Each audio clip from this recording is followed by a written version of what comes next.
नमस्कार। आज हम फिर से वहीं लौट रहे हैं जहां पिछली बार बात छोड़ी थी, वो स्रोत अर्जुन का विषाद योग आरंभ। हमने देखा था कैसे अर्जुन ने श्री कृष्ण से कहा कि रथ को दोनों सेनाओं के एकदम बीच ले चलिए। वो असल में देखना चाहते थे कि कौन है वो लोग जिनसे उन्हें लड़ना है, विपक्ष में कौन खड़े हैं। तो आज की हमारी ये जो गहन चर्चा है, ये उसी पल पर है जब अर्जुन ने युद्ध भूमि में अपनों को देखा और उनके अंदर जो वो उथल पुथल मची, वो सिर्फ एक योद्धा की बात नहीं है, बल्कि ये मानवीय अस्तित्व के कुछ गहरे सवाल खड़े करती है। तो चलिए स्रोत में उतरते हैं और इस विषाद को समझने की कोशिश करते हैं। बिल्कुल, पिछली बार हमने एक तरह से भूमिका बांधी थी और अब हम सीधे उस क्षण में जा रहे हैं जो ना सिर्फ महाभारत बल्कि भगवत गीता के उपदेश का भी आप कह सकते हैं आधार बनता है। जैसा आपने कहा, ये अहम है कि ये सिर्फ कुरुक्षेत्र की बात नहीं।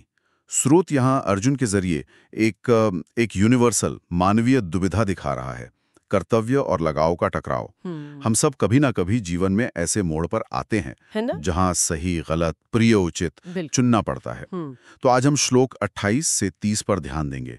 देखेंगे कि अर्जुन की वो प्रतिक्रिया, वो विषाद असल में क्या कहता है हमसे। तो स्रोत बताता है कि श्री कृष्ण ने रथ ठीक वहीं खड़ा कर दिया, भीष्म, द्रोण और बाकी सब योद्धाओं के सामने। और अर्जुन ने वहां क्या देखा? स्रोत जैसे बताता है, अपने ताऊ, पितामह, गुरु, मामा, भाई, बेटे, पोते, दोस्त, ससुर, मतलब सब अपने ही लोग। बिल्कुल। ये कोई अजनबी सेना तो थी नहीं, बिल्कुल अपने थे। इस नजारे का उनके मन पर पहला असर क्या हुआ? स्रोत कैसे दिखाता है इसे? यहीं से स्रोत के अनुसार अर्जुन के विषाद का वो गहरा, वो तीव्र अध्याय शुरू होता है। स्रोत कहता है कि उन सब बंधु बांधवों को युद्ध के लिए तैयार देखकर अर्जुन बहुत ज्यादा, मतलब अत्यंत करुणा से भर गए। पर्या कृपया विष्ठो। और फिर शोक करते हुए उन्होंने कुछ कहा। श्लोक 28, 29 और 30 का जो सार स्रोत हमें देता है, वो अर्जुन के पहली प्रतिक्रिया है। हे कृष्ण, अपने ही लोगों को यहाँ युद्ध के लिए जमा देखकर मेरे अंग ढीले पड़ रहे हैं, मेरा मुंह सूखा जा रहा है, शरीर में कंपकपी हो रही है और रोंगटे खड़े हो रहे हैं। ये सिर्फ मानसिक नहीं लग रहा। अंग ढीले पड़ना, मुंह सूखना, कांपना, ये तो जैसे शरीर पर कोई गहरा आघात लगा हो। ये दिखाता है कि उनके अंदर का जो भावनात्मक तूफान था वो कितना तेज रहा होगा। हाँ बिल्कुल, ये शारीरिक लक्षण उनके अंदर के संघर्ष की गहराई को दिखाते हैं। और स्रोत यही नहीं रुकता। अर्जुन आगे कहते हैं, मेरे हाथ से गांडीव धनुष सरक रहा है, मेरी त्वचा में जलन सी हो रही है, मेरा मन जैसे भ्रमित हो रहा है, चक्कर सा आ रहा है, और मैं यहां खड़ा भी नहीं रह पा रहा हूं। हे केशव, मुझे तो सिर्फ अपशकुन ही दिख रहे हैं।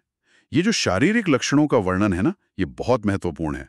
ये बताता है कि दुख सिर्फ एक सोच नहीं थी, बल्कि ऐसी चीज थी जिसने उनके पूरे वजूद को, तन और मन दोनों को जकड़ लिया था। उनका गांडीव धनुष हाथ से सरकना, ये बात ध्यान खींचती है। गांडीव सिर्फ हथियार नहीं था, वो तो अर्जुन की पहचान था। उनका क्षत्रिय धर्म, उनका शौर्य, उनका आत्मविश्वास, सब कुछ। उसका हाथ से सरकना जैसे ये इशारा कर रहा था कि वो अर्जुन जिसे दुनिया जानती थी, वो उस पल बिखर रहा था। आत्मविश्वास हिल गया था पूरी तरह। आपने बिल्कुल सही पकड़ा। गांडीव का सरकना उनके आत्मबल के टूटने का प्रतीक है। वो अर्जुन जिसने बड़े बड़े युद्ध जीते, जो अपने पराक्रम के लिए मशहूर थे, आज अपनों को दुश्मन के रूप में देखकर इतने हिल गए कि अपना सबसे प्रिय हथियार भी नहीं संभाल पा रहे हैं। उनका ये कहना कि मैं खड़ा रहने में भी समर्थ नहीं हूं, नच्च शतनोम्य वस्थातुम, ये उनकी चरम मानसिक और शारीरिक हालत बताता है। वो अंदर से पूरी तरह टूट चुके थे। और उनका ये कहना कि मन भ्रमित हो रहा है, भ्रमति व चमे मनः, ये किस तरह का भ्रम था? ये भ्रम सिर्फ कंफ्यूजन नहीं था, ये मूल्यों के टकराव का भ्रम था। जिस युद्ध को वो अब तक धर्म युद्ध मान रहे थे, अपनों को सामने देखकर उन्हें उसके सही होने पर ही शक होने लगा। क्या सही है, क्या गलत, क्या जीतना जरूरी है या अपनों को बचाना? उनका मन इन सवालों में बुरी तरह उलझ गया था। उन्हें आगे कोई रास्ता नहीं दिख रहा था, सिर्फ बुरे संकेत नजर आ रहे थे, जो उनकी निराशा और डर को दिखाता है। इस तीव्र प्रतिक्रिया के पीछे जो मुख्य कारण स्रोत बताता है, वो है अत्यंत करुणा और मोह। क्या हम इन दोनों भावों को थोड़ा और समझ सकते हैं? जैसा स्रोत कह रहा है, क्या ये सिर्फ दुख था या कुछ और गहरा था? स्रोत साफ करता है कि यह सिर्फ दुख या डर नहीं था। कृपा यानी करुणा और मोह यानी गहरा लगाव। ये दो भावनाएं अर्जुन पर हावी थीं। करुणा उन लोगों के लिए थी जिन्हें वो प्यार करते थे, जिनका आदर करते थे, और जिन्हें अब मरते हुए देखने की सोच से ही कांप रहे थे। वो उन्हें दुश्मन की तरह नहीं, बल्कि अपने पूज्य गुरु, प्यारे भाई, रिश्तेदारों की तरह देख रहे थे। और मोह था उन रिश्तों से, उस अपनेपन से। ये मोह इतना ज्यादा था कि क्षत्रिय धर्म का कर्तव्य, न्याय की लड़ाई, सब पीछे छूट गया। उन्हें भविष्य में सिर्फ अंधेरा दिख रहा था, एक ऐसी जीत जिसका जश्न मनाने के लिए कोई अपना ही नहीं बचेगा। तो ये एक तरह से उनके दिल और दिमाग के बीच की लड़ाई थी। दिल कह रहा था कि ये मेरे अपने हैं, इन्हें कैसे मारूं, और दिमाग जो अब तक कर्तव्य सोच रहा था, वो भी इस भावना के ज्वार में कंफ्यूज हो गया। हाँ, आप ऐसा कह सकती हैं। स्रोत में अर्जुन के शब्द उनके दिल की पीड़ा दिखाते हैं। वो तर्क नहीं दे रहे, वो अपनी भावनाएं बता रहे हैं। यहाँ एक और जरूरी बात जो स्रोत से निकलती है, वो ये है कि अर्जुन ने अपनी ये हालत छुपाई नहीं। उन्होंने श्री कृष्ण के सामने अपनी कमजोरी, अपना डर, अपनी शारीरिक मानसिक अक्षमता सब ईमानदारी से स्वीकार किया। उन्होंने ये नहीं कहा कि मैं ठीक हूं या ये बस थोड़ी देर की कमजोरी है। नहीं, उन्होंने अपनी असली हालत जैसी थी वैसी बता दी। ये स्वीकार करने वाली बात काफी अहम लगती है। अक्सर हम सोचते हैं कि अपनी कमजोरी या डर दिखाने से हम और कमजोर लगते हैं, पर क्या स्रोत यहाँ कुछ और कह रहा है? बिल्कुल, स्रोत का इशारा इसी तरफ है। अपनी भावनाओं को, चाहे वो कितनी भी मुश्किल क्यों ना हो, उन्हें पहचानना और स्वीकार करना ही शायद उस स्थिति से निकलने का पहला और जरूरी कदम है। जब तक हम मानेंगे ही नहीं कि कोई समस्या है, तो उसका हल कैसे निकलेगा? अर्जुन का अपनी भावनाएं श्री कृष्ण के सामने रखना, उनकी वो ईमानदारी, उनकी वो वल्नरेबिलिटी, वही जमीन तैयार करती है जिस पर आगे गीता का संवाद खड़ा होता है। अगर अर्जुन अपनी भावनाएं दबा जाते, तो शायद श्री कृष्ण उन्हें वो रास्ता कभी दिखाई ना पाते जिसकी उन्हें उस वक्त सबसे ज्यादा जरूरत थी। तो ये कहना गलत नहीं होगा कि अर्जुन का ये विषाद, ये गहरा दुख, नेगेटिव होते हुए भी एक जरूरी प्रक्रिया का हिस्सा था, एक तरह से सेल्फ अवेयरनेस की शुरुआत। निश्चित रूप से ये विषाद एक ठहराव लाता है, एक मौका देता है अंदर झांकने का। स्रोत हमें दिखाता है कि अर्जुन की ये भावनात्मक उथल-पुथल भले ही उन्हें युद्ध से पीछे हटा रही थी, लेकिन इसने उन्हें अपने अंदर देखने पर मजबूर किया। उन्होंने महसूस किया कि उनके मूल्य क्या हैं, उनके लगाव कहाँ हैं और उनका कर्तव्य उनसे क्या चाहता है।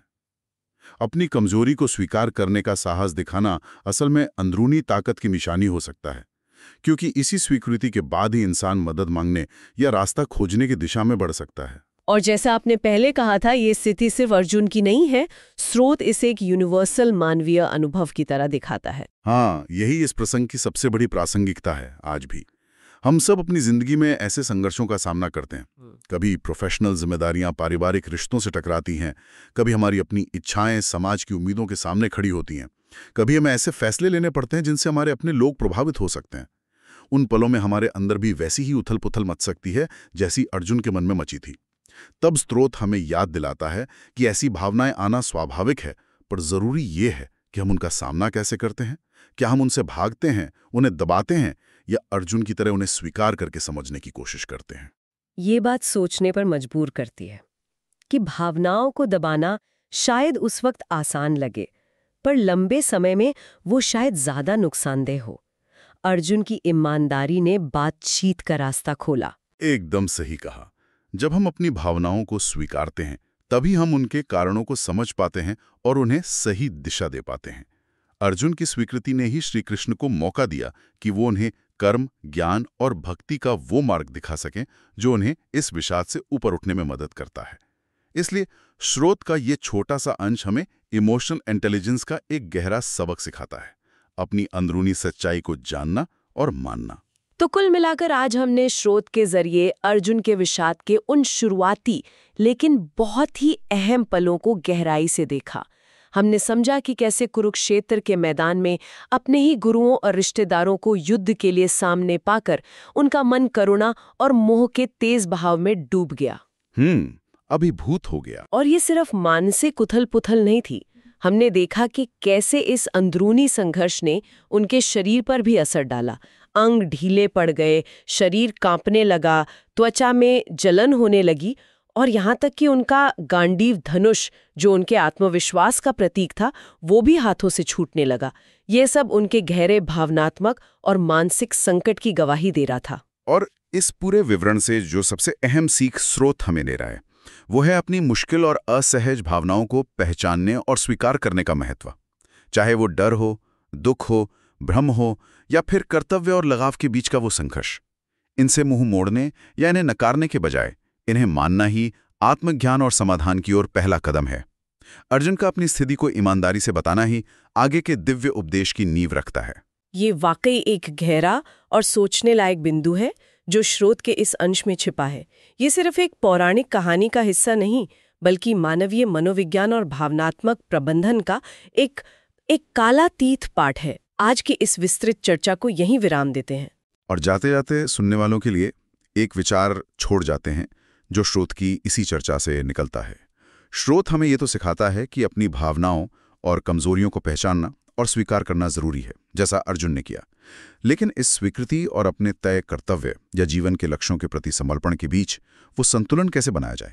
जब हमारी भावनाएं हमें एक तरफ खींचें और हमारा दायित्व या विवेक दूसरी तरफ, तब उस अंदरूनी संघर्ष का सामना करने और एक सही रास्ता चुनने की प्रक्रिया क्या हो सकती है, इस पर सोचा जा सकता है।